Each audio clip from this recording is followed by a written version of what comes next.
What's that? Daniel is covering a film about friendship and social and economic class in this horror movie marathon? That doesn't sound like something he would do. You remember when I said this in the Train to Busan video? It seems that horror that is about criticizing social and economic class structure or is about friends is absolutely my jam. So if anyone wants to volunteer and go ahead and make a horror film that is about friends and also criticizes social and economic class structure, I will probably buy a ticket. I will definitely buy a ticket. Turns out that was foreshadowing because that's this movie. Oh shit! Pulling out all the literary devices now. I ain't messing about, son. Directed by Eli Craig, a man who was married to the Yellow Power Ranger from Lightspeed Rescue. This isn't related to anything, I just think it's neat. Tucker and Dale is a comedy of errors, starring Alan Tudyk as Tucker and Tyler Labine as Dale, two good-natured hillbillies who only want to do up the vacation home they've saved up to buy, which is basically pretty much a wrecked-up shed that was almost definitely at one point owned by a serial killer. Must have been a real news junkie, too.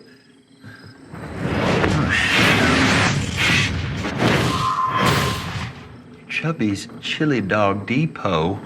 Buy 3, get 2 free, no expiration date. All right. Everything is coming up Milhouse for the two lads, apart from an encounter with some camping college students at a gas station that goes awry when Dale accidentally scares the group after trying to introduce himself to Allison, one of the girls with the campers. Later, when fishing, the lads encounter the group again as the college campers go skinny dipping.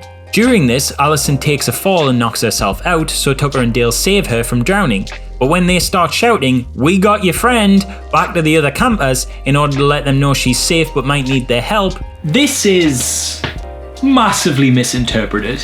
with the college group assuming Tucker and Dale are evil, violent psychopaths and trying to save Allison, who's actually recovering well and having a fairly lovely time with Dale, this sets into motion a series of misunderstandings that lead to hilariously violent and dramatic deaths, creating problems for Tucker and Dale, who don't know how to handle the whole thing and don't want to be seen as murderers. Add to that, the increasing number of corpses is slowly giving Chad, the leader of the camping group, an excuse to slowly take off his mask of normality and reveal some deeply disturbing and brutal tendencies, ones that could put both Tucker, Dale, and their newly rescued friend Allison in grave danger. Classism is somewhat of an issue within a certain section of horror movies. The idea of the dim-witted, inbred, backwoods hillbilly is one so popular within the horror genre that hillbilly horror or hicksploitation is literally a subgenre.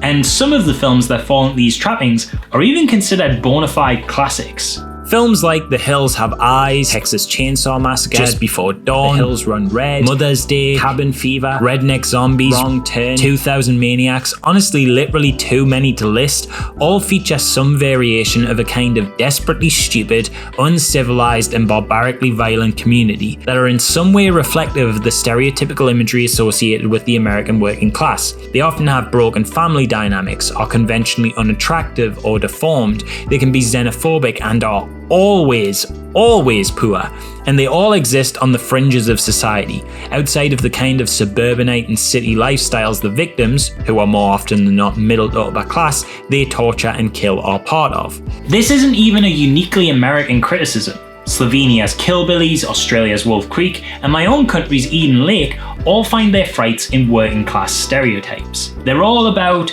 some middle to upper class couple or civilized group taking the wrong turn and ending up in the uncaring hands of some uncouth, rough and localized version of the hick stereotype.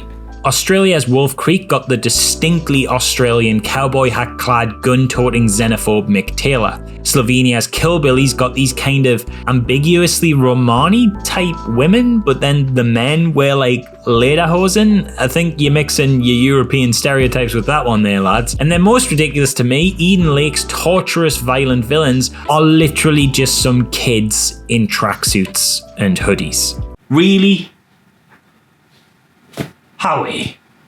And it's because of the saturation of these tropes that Tucker and Dale feels like such a fun breath of fresh air in the horror genre. The film is a complete subversion of these over-relied upon conventions. It knows that, at face value, in a horror movie, these lads would normally be cast as the dirty, dumb, and dangerous villains. But it flips the script on its head completely. Yes, they're big blue-collar boys with a creepy cabin in the woods, but they're also total sweethearts, sharing one of the nicest and most grounded on-screen friendships the entire genre has ever seen. They care deeply for each other, raise each other up when they're having confidence issues, look out for each other's well-being, and never in a way that betrays their grounded working-class sensibilities. They're not the kind to sit and have an understanding cuddle and a cry, but they'll happily share a beer while talking about girls as one pulls bee stingers out of the other's face. They're just really nice and lovely, down-to-earth, hard-working people.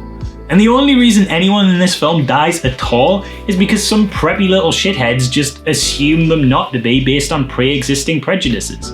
Which is such a great and comedic setup, but also like a really funny way to infer the damage and violence that can be caused from toxic preconceptions. The film walks a fine line between horror and comedy. Its horror isn't nail-biting tension that's going to keep you up at night, but it has enough thrills and gore to keep genre fans happy, while also being soft enough to not put off newcomers or sit tonally at odds with its comedy, which is, in my opinion, very funny.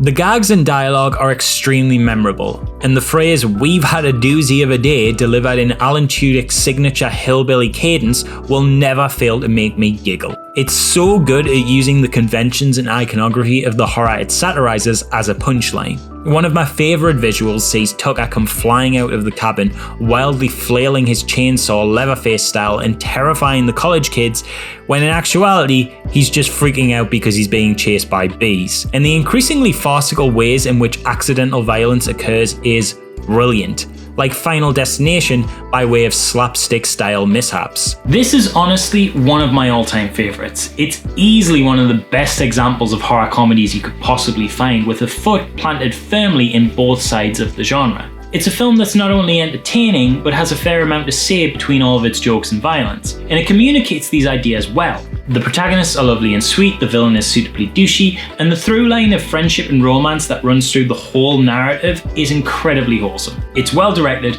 well acted, and just an all-around good time. A real horror with heart. That wraps up yet another video in this marathon, which brings us to about the halfway point now, but we're showing no signs of slowing down. So do remember to subscribe to my OnlyDans so you don't miss the next video. See you then.